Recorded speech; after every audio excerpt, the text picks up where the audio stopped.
Podcast Literasi Digital. Siberkreasi. Halo semuanya, selamat datang di Podcast Literasi Digital.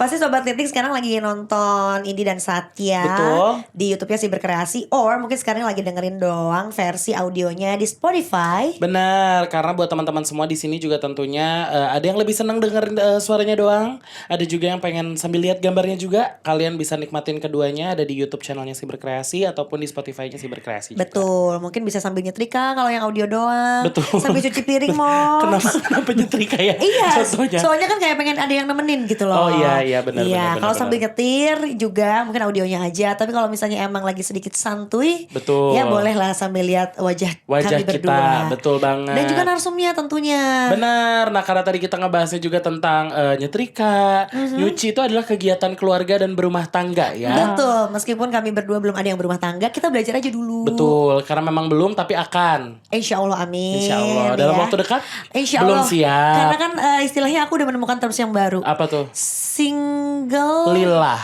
Single karena Allah. single karena Allah. Iya, betul. soalnya setelah diteliti-teliti kok kayaknya deket-deket gak jadi. Deket-deket gak jadi. Deket-deket bubar. Betul, karena gitu. memang itu kuasa Allah ya. Betul, Semuanya ya kita kan ternyata. memang manusia hanya bisa berencana. Tuhan jualah yang menentukan. Betul. Sama kayak kita berencana nih, mungkin nanti kamu one day decide, I wanna be a mom, I wanna be a dad yang pengen punya parenting skill yang bagus. Betul. Nah, ini cocok banget nih kali ini dengan bahasannya. Karena kita akan ngebahas tentang beradaptasi dengan teknologi, gimana anak menggunakan gadget dengan bijaksana. Berat.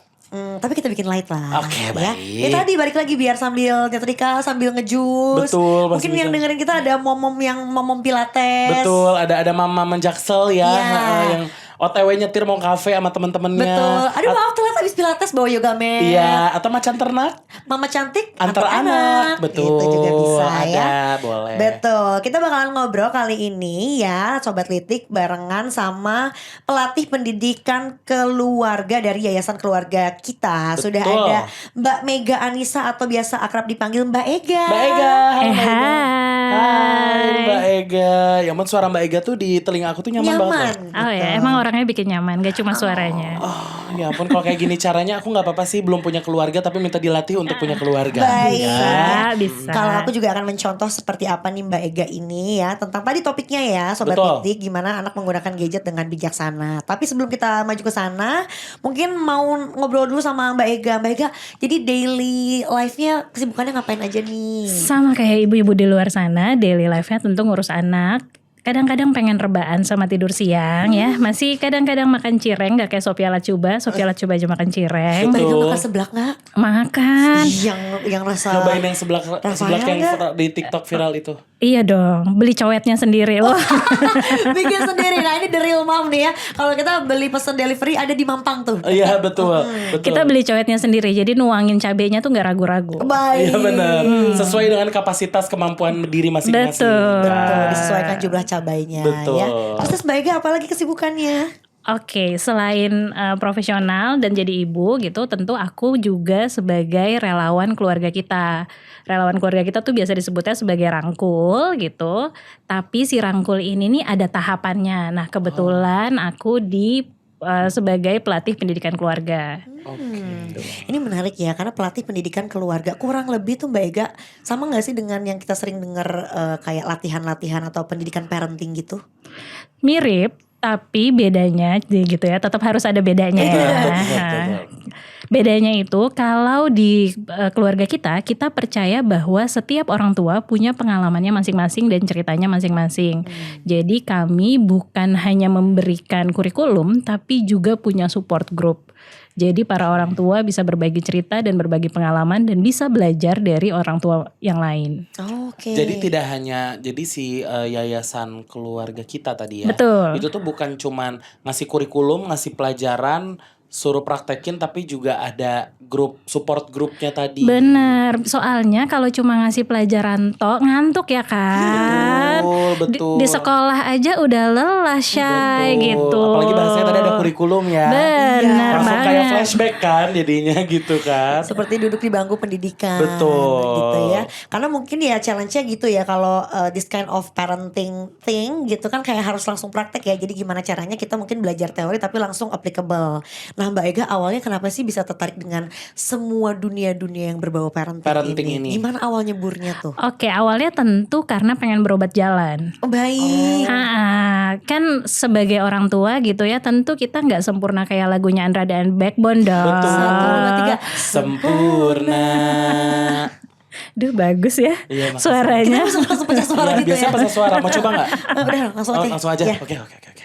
Oke, karena pengen berobat jalan, akhirnya gitu ya, ngeliatlah di satu postingan teman. Waktu itu masih pet ya, tua banget Wah, tuh ya Tapi kan. kita juga Kita juga ngalamin kok ngalamin Mbak Mbak. Ega. Dan kita suka banget sama aplikasi itu. Oke lanjut. Oh bukan kan, oh kita tua juga. Tua juga dan suka banget sama aplikasi itu.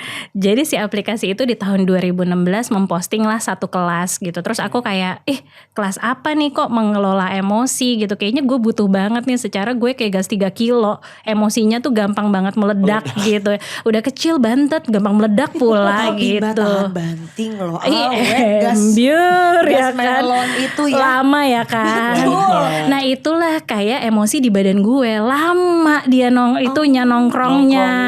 Itu kenapa gue butuh berobat jalan. Lalu pas gue ikut gitu ya, pas ikut kelas keluarga kita, kok tiba-tiba nyaman. Abis nyaman kok sayang gitu ya. Iya. Materinya kok cocok nih gitu. Kita nggak kayak begitu pulang tuh nggak kayak abis kena ceramah panjang terus pengen mandi di bawah shower tuh enggak.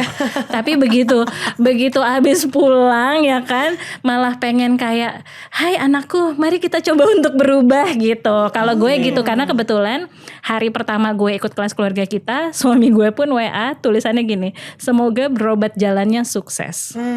Oke baik.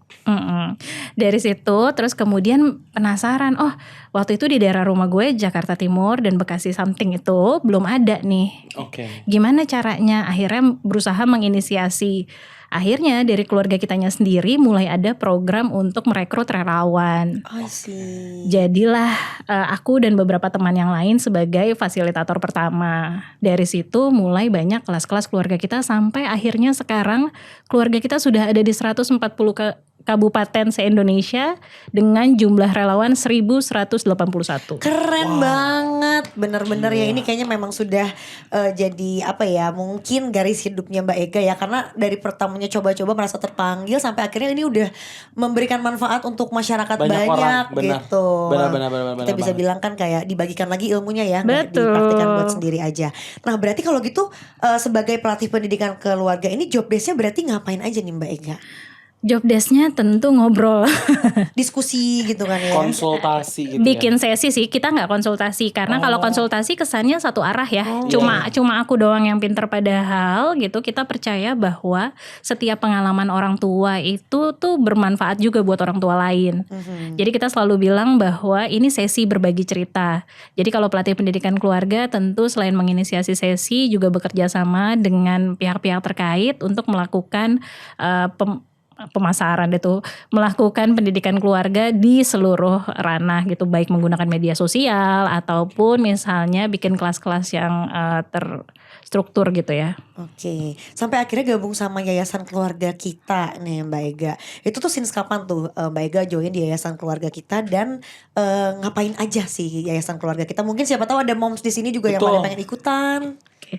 Bergabungnya dari 2016 tadi gitu ya, si berobat jalan sampai hari ini di 2023. Di keluarga kita sendiri banyak banget kegiatannya. Kita punya kelas-kelas untuk parenting gitu ya. Kelas-kelasnya juga terbagi, materi-materinya tuh banyak banget. Kita juga punya kelas berbayar gitu ya, untuk orang-orang yang pengen beli materinya secara online.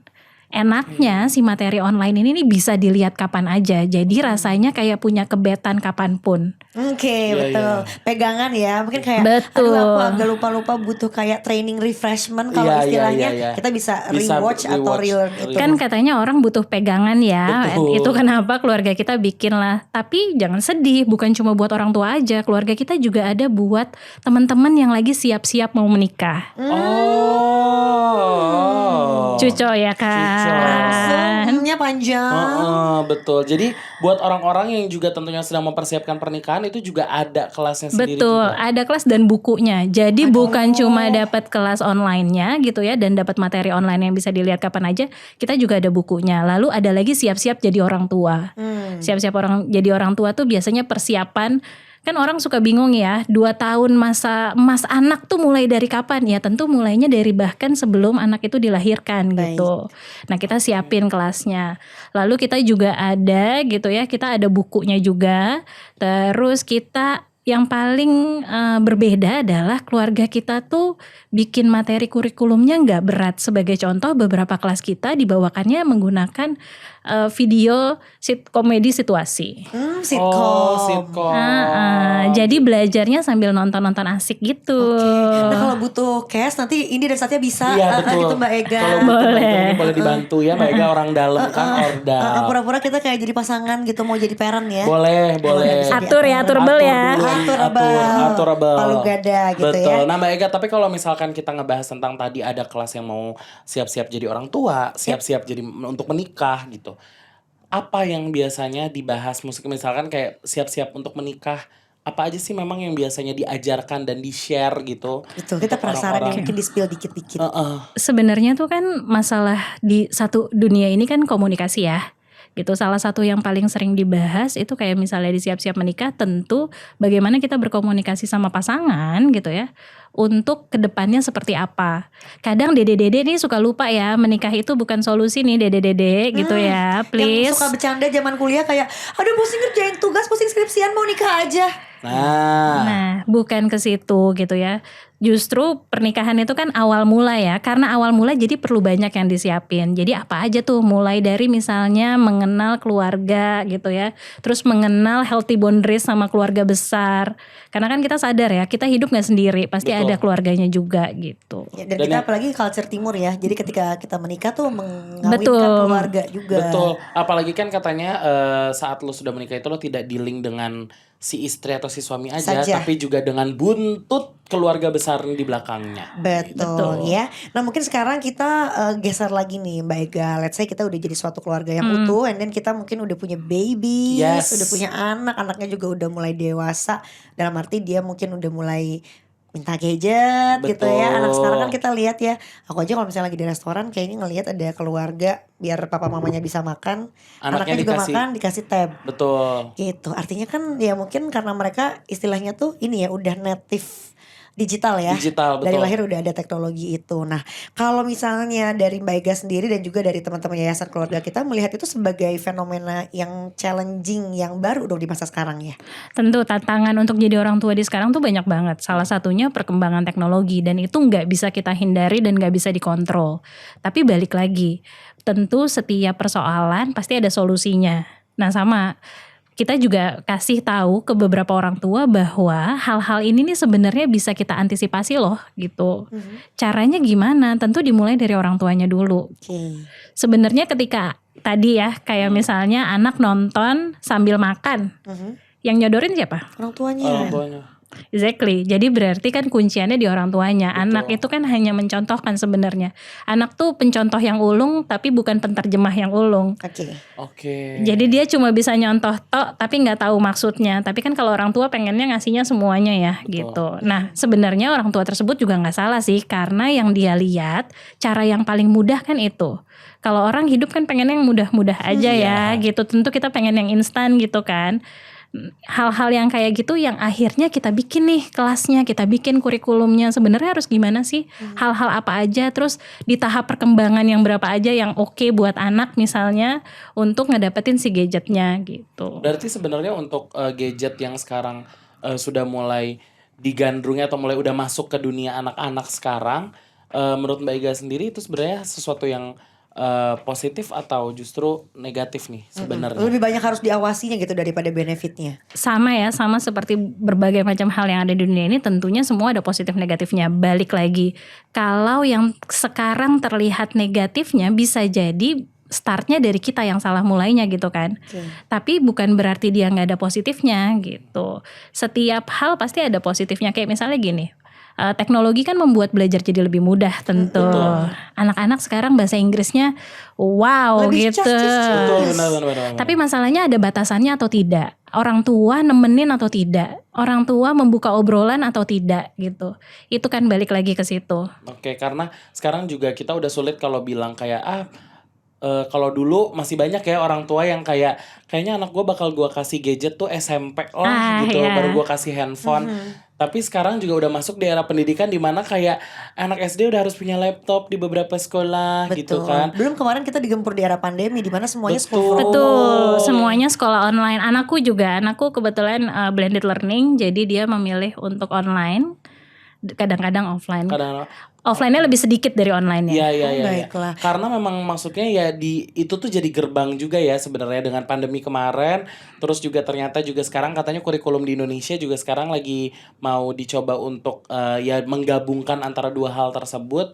Yang memang ya sebenarnya anak tuh memang butuh dikenalkan dengan gadget tuh ya sejak dini. Tapi mungkin batasannya tadi ya Mbak ya, yang harus boundariesnya yang harus dibentuk oleh keluarga sendiri. Nah tadi saya sempat mention ada yang dulu orang tuanya ada batasannya, nanti dikasih gadgetnya SMP let's say gitu. Tapi kalau sekarang tuh ada gak sih Mbak Ega itu tuh idealnya dikasih pada saat umur berapa anak? Mungkin yang itu diajarkan kepada parent-parent juga yang belajar di yayasannya Mbak Ega. Sebenarnya by riset yang ideal untuk anak itu 0 sampai 2 sebaiknya tidak diperkenalkan sama gadget. 0 sampai 2. Iya, karena kalau bisa bersih ya 0 sampai 2 tuh. Iya, karena 0 sampai 2 biasanya anak lebih butuh stimulasi dari orang tuanya. Rasanya emang capek banget ya. Apalagi buat para ibu pekerja gitu ya. Terus harus gimana gitu. Ajak ngobrol aja, ajak main aja. Kalaupun mau kasih gadget, usahakan itu minim sekali. Karena kalau anak 0 sampai 2 udah dikasih gadget duluan, biasanya mereka jadi lebih tertarik. Karena si gadget ini kan pergantiannya cepet ya. Warnanya bagus gitu ya. Biasanya mereka lebih tertarik yang itu. Ketika di dunia nyata, biasa aja nih warnanya gantinya lama ya. Kok rumahnya itu lagi ya. Betul. Gitu. Jadi mereka lebih tertarik itu. Itu kenapa misalnya gitu ya banyak terjadi speech delay. Itu kan lebih karena tidak ada stimulasinya gitu. Kalau sesekali masih oke lah. Misalnya kita mengenalkan, kan ada orang gimana dong cara kita mengenalkan warna, lagu dan segala macam. Gak apa-apa asal orang tuanya mendampingi. Dan ada estimasi waktunya. Yang orang tua suka lupa, kadang kita gak kasih estimasi waktunya kan. Yang penting anteng aja. Iya, diputerin lagu udah tuh. Cocomelon udah. Baby Shark dudu. Iya, baby Shark on repeat ya. Langsung cari yang looping sejam. Itu kayak ASMR ya, sejam ya. Looping sejam, terus ibunya ngapain gitu. Anaknya ditinggal. Nah justru itu yang sebenarnya penggunaan gadget itu bagus, banyak positifnya juga, tapi ya mungkin dari orang tua juga harus punya batasan-batasan. Kontrolnya tentu di orang tua. Tetap di orang tua ya. Nah itu harus diedukasi apa tuh Mbak Ega untuk kita sebagai orang tua yang harus mendampingi dan jangan dilepas aja. Karena kan berarti buat orang tua juga yang transisi ya hidupnya dari yang gak ada gadget ke ada gadget gitu eranya, itu berarti harus dibekali juga tuh dalam hal pendampingan ketika memberikan gadget ke anak. What should we do-nya tuh apa aja? Banyak gitu ya. Yang paling utama adalah mengetahui tahap perkembangan anaknya, karena biasanya setiap tahap perkembangan itu punya tantangannya. Kayak tadi 0 sampai 2 tentu lebih banyak stimulan gitu ya, karena mereka ngebutuhin orang yang benar-benar mendampingi mereka gitu. Jadi mereka harus tahu bahwa ada loh orang yang bisa diajakin ngobrol dan segala macam. Nah itu perlu. Nah nanti anak di usia yang lebih tinggi gitu ya, tentu tantangannya beda-beda. Kita perlu di dalam keluarga buat kesepakatan nih. Waktu kapan sih yang fleksibel? Yang orang tua suka lupa tuh kadang kita ngobrol sama anaknya. Kira-kira waktu yang oke berapa lama? Atau bahkan ngobrol sama pasangannya. Biasanya kan suami sama istri suka beda-beda nih. Belum lagi nanti sama mertua. Iya. sama si neneknya gitu ya. Yang Maunya satu tuh banyak kita tuh ya. Belum lagi kalau di Indonesia tuh kan ibu bapaknya kerja, anaknya dititipin ke bibinya. Ya. Mancus juga. Mancus, ya. minimal kalau ada kesepakatan itu jadi agak terminimalisir lah perbedaan pendapat itu. Si kesepakatannya bisa kita taruh, bisa kita edukasi juga Yes. ke yang bantu kita gitu ya. Toh kita juga nggak munafik ya, nggak mungkin kan kita nggak dibantuin orang gitu. Tapi minimal kita punya kesepakatan yang udah kita adjust dulu nih sama pasangan. Plus diinfo ke anaknya. Cara mulainya dari yang paling kecil gimana? Pakai ini aja, pakai kayak misalnya timer gitu ya, gitu ya. Kalau di YouTube ada tuh YouTube Kids ada timernya. Reminder gitu ya. Pasti nih ada orang tua yang nonton aku terus bilang, tapi Mbak anaknya tuh bosenan. Nah itu kunciannya. Ketika anaknya bosenan, orang tuanya berkomunikasi sama anaknya. Biasanya orang tua cuma mau ngelarangnya doang, tapi nggak mau komunikasinya. Nah, Jangan jadi kalau istilah Gen Z zaman sekarang strict parents. iya betul. Karena kan anak juga perlu dilatih gitu ya. Jadi kalau nanti misalnya kan tantangannya lebih banyak nih. SD misalnya, SMP misalnya udah mulai peer pressure harus punya media sosial gitu. Itu tantangannya beda lagi. Nah orang tua di usia yang lebih besar itu berarti harus memberikan pengetahuan terhadap anaknya tentang si dunia digitalnya. Karena kan si dunia digital pada dasarnya kayak ini ya, kayak pasar gitu ya, rame banget. Begitupun penggunaan gadget. Biasanya anak udah mulai nuntut-nuntut pengen punya HP tuh. Betul. Kalau SD tuh kayak, si dia udah punya WA, masa aku belum, anak aku lagi gitu Oh soalnya. lagi gitu, oke. Sambil curhat ya. Betul. Anakku 9 tahun gitu ya, terus dia bilang kenapa sih yang itu tuh boleh punya handphone dan WA, aku enggak. Nggak mungkin kan kita bilang ya biasa aja gitu, tapi kan itu dia, itu kunciannya kita berkomunikasi sama anak ya, kita kasih tahu setiap keluarga punya value-nya masing-masing. Tapi untuk punya WA ada batasan umurnya, aku bahkan udah kasih tahu batasan umurnya. Oke. Yang orang tua suka lupa bahwa karena mereka nganggap anaknya kecil, jadi mereka ambil keputusannya sendiri. Padahal kita perlu berkomunikasi sama anaknya dan bikin kesepakatan sama anaknya. Yang akhirnya pada saat nanti besar tuh jadi nggak ngerasa semuanya tuh satu pihak sepihak doang. Betul. Jadi semuanya tuh memang komunikasi tuh harus dua arah antara orang tua sama anak tuh justru dari kecil ya Mbak ya. Betul. One-sided ya. Tapi tentu si orang tuanya juga emosinya harus direda gitu ya, harus dikelola juga emosinya, plus ekspektasinya jangan tinggi-tinggi amat bun gitu. Ekspektasinya juga harus dikelola juga gitu. Ya anak minta gadget ya wajar karena orang-orang di sekelilingnya minta gadget, tapi balik lagi value apa yang mau diajarkan sama anak. Kalau memang mau ngajarin tentang batasan gitu ya kasih tahu. Plus orang tuanya juga nyontohin jangan saban hari pegang gadget juga gitu. Iya, benar make sense. Iya, ngelarang anaknya jangan pegang gadget, tapi begitu lagi makan malam, dinner, ibunya malah main Nah, handphone. itu Karena dia. lihat, karena ntar ya balik lagi kan akhirnya apa yang dia lihat itu yang akan dia terapkan juga kan. Betul, kayak yang aku bilang tadi kan, Iya. bahwa si anak itu pencontoh ulung tapi bukan penterjemah ulung gitu. Benar, Orang tua ngelarang jangan lihat handphone tapi dikit-dikit ngecek gitu. Nah karena kalau yang paling sering sekarang juga kan adalah balik lagi yang barusan ya, kalau misalnya kita ngebahas tentang orang tua, "Ma aku pengen punya handphone kok dia punya aku enggak." Kadang ada aja orang tua yang hanya cuman bilang, "Ya enggak aja, ya kamu belum boleh, kamu bolehnya nanti SMP." Anak tuh sebenarnya pasti masih punya, ya kenapa gitu. Betul. Nah itu yang sebenarnya mungkin orang tua suka dilompat penjelasan ke anak-anak itu kayak, "Duh anak kecil males gitu." Iya. Iya benar, karena pada dasarnya anak-anak tuh kan sama kita butuh kejelasan ya kan. Betul. Hubungan aja butuh kejelasan ya kan. Betul. Oh, iya. Apalagi perempuan ya. Oke, ya. gitu. Boleh langsung Baik. ini disampaikan. Iya, aduh tapi ini seneng banget ngobrol sama Mbak Ega. Cuma kayaknya waktunya memang gak banyak ya. Cuma ini pertanyaan terakhir aja nih Mbak Yes. Ega ya. Ini buat mereka-mereka yang gimana kalau punya anak yang udah kecanduan. Sebetulnya ya dari sebelum zamannya gadget yang handphone udah makin canggih, di zaman aku dulu tuh banyak juga teman-teman aku yang udah kecanduan main game online. Betul. Padahal masih pakai PC tuh. Ya, Benar. sekarang gimana kalau itu gamenya aja sekarang udah makin canggih di handphone Di masing-masing. Nah itu gimana caranya sih Mbak Ega, kita mungkin sebagai orang tua dan juga calon orang tua nanti kalau misalnya punya anak yang kayaknya sampai nggak mau ngapa-ngapain selain lepas dari gadgetnya tuh kayaknya nggak bisa gitu. Mbak Iya, Ega. iya. Oke, sebenarnya kalau ngelihat anak kecanduan gadget atau enggak, orang tua perlu lihat lebih seksama sih. Kadang tuh kan kita suka self proclaim gitu, wah kayaknya dia kecanduan gadget nih, padahal tanda-tandanya belum. Kita tetap harus lihat dulu Apakah tandanya segitu signifikan? Terus balik lagi, apakah orang tua punya kesepakatan atau tidak? Karena si agreement itu penting banget loh gitu. Orang tua harus punya kesepakatannya. Kalau anaknya sudah terlanjur, maka cari solusinya. Tentu solusi yang utama adalah orang tua hadir untuk anaknya. Karena ketika anak lepas dari gadget, berarti anak harus ada kegiatan kan? Betul. Nah, orang tua perlu hadir. Gitu. Jadi jangan serta-merta disuruh nggak boleh main gadget tapi habis itu dicuekin Betul. juga lah. Dia kan juga makin bete terus gue ngapain Kalau gitu di keluarga kita tuh ada nih ya buat orang tua yang pengen ngebahas tentang gadget, aku punya ABC 5 dasarnya. Oh apa tuh? Coba ya sekalian lihat postingannya nih ya, boleh dicek di Instagramnya keluarga kita. Instagram Oke. keluarga kita boleh dicek. Oke, yang pertama tuh ada A, tentu si agreement, kesepakatan bahwa kesepakatan itu penting. Lalu si B ada boundaries. Boundaries. Okay. Ada batasannya, betul. Kita cari nih misalnya usia-usia mana yang boleh buat anak pegang gadget. Kalau tadi kecanduan berarti kan tidak terkontrol sama sekali. Betul. Orang tua harus kontrol, harus tahu batasannya. Berapa lama dalam sehari, terus berapa lama pemakaian yang boleh atau enggak. Terus usia berapa yang boleh pegang gadgetnya atau enggak. Atau menggunakan gamenya. Karena kan sebenarnya si gamenya sendiri ada umurnya Ada kan. umurnya sebetulnya. Betul, ada si 13 plus dan segala macam. Yes. Terus si C-nya choice, memberikan anak pilihan. Oke. Kadang tuh kan tadi orang tua tuh pengennya, udah kita aja yang nentuin. Sabar bunda. Iya. Bunda-bunda dan ayah-ayah perlu memanusiakan anaknya, Nah, beri iya, anak betul. pilihan. Kalau misalnya gitu ya, menentukan aja. Anakku weekend itu dia weekend cuma dapat 3 kali buat lihat YouTube. Oke. 3 kalinya ini aku kasih pilihan mau diambil sekaligus atau enggak. ya atau mau dipecah jamnya. Betul, biasanya dia pinter-pinternya dia tuh nego-nego gitu ya. Terus kita balik lagi, ya udah jatahnya cuma 3, mau dibagi atau enggak.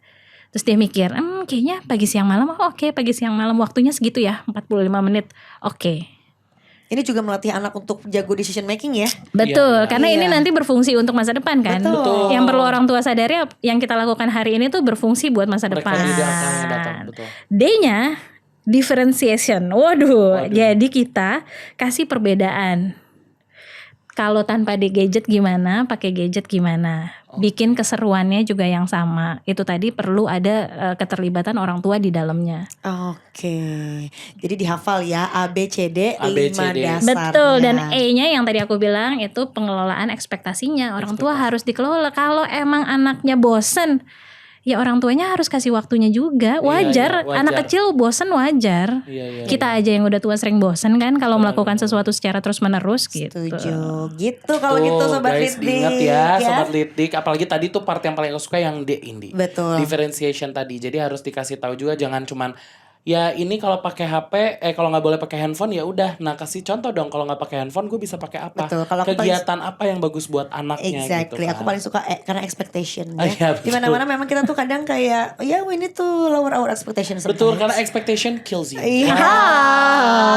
Jangan ketinggian kayak Burj Khalifa ya. Sampai harus mendanga gitu kalau Burj Betul, Khalifa ya. betul. Mbak Ega terima kasih banyak udah main-main ke podcast Literasi Digital Thank sekali you banget lagi. Mbak Ega, terima kasih banyak juga. Iya, kita udah share-share-nya. ngobrol-ngobrol ya barengan Yes. sama Mbak Mega Anissa sekali lagi selaku pelatih pendidikan keluarga dari Yayasan Keluarga Kita. So thank you so much ya buat sobat Titik semua. Dan Indi sama Satya juga sekalian pamit ya. Betul, jadi jangan lupa kalian juga bisa cek episode kita yang lainnya. Bisa cek juga di YouTube Siberkreasi dan Spotify Siberkreasi. Oke, terima kasih Mbak Ega. Oke, terima kasih. Sampai ketemu, bye. Bye. Konsultasi 0 rupiah. Podcast Literasi Digital Podcast Literasi Digital Siberkreasi. Siberkreasi.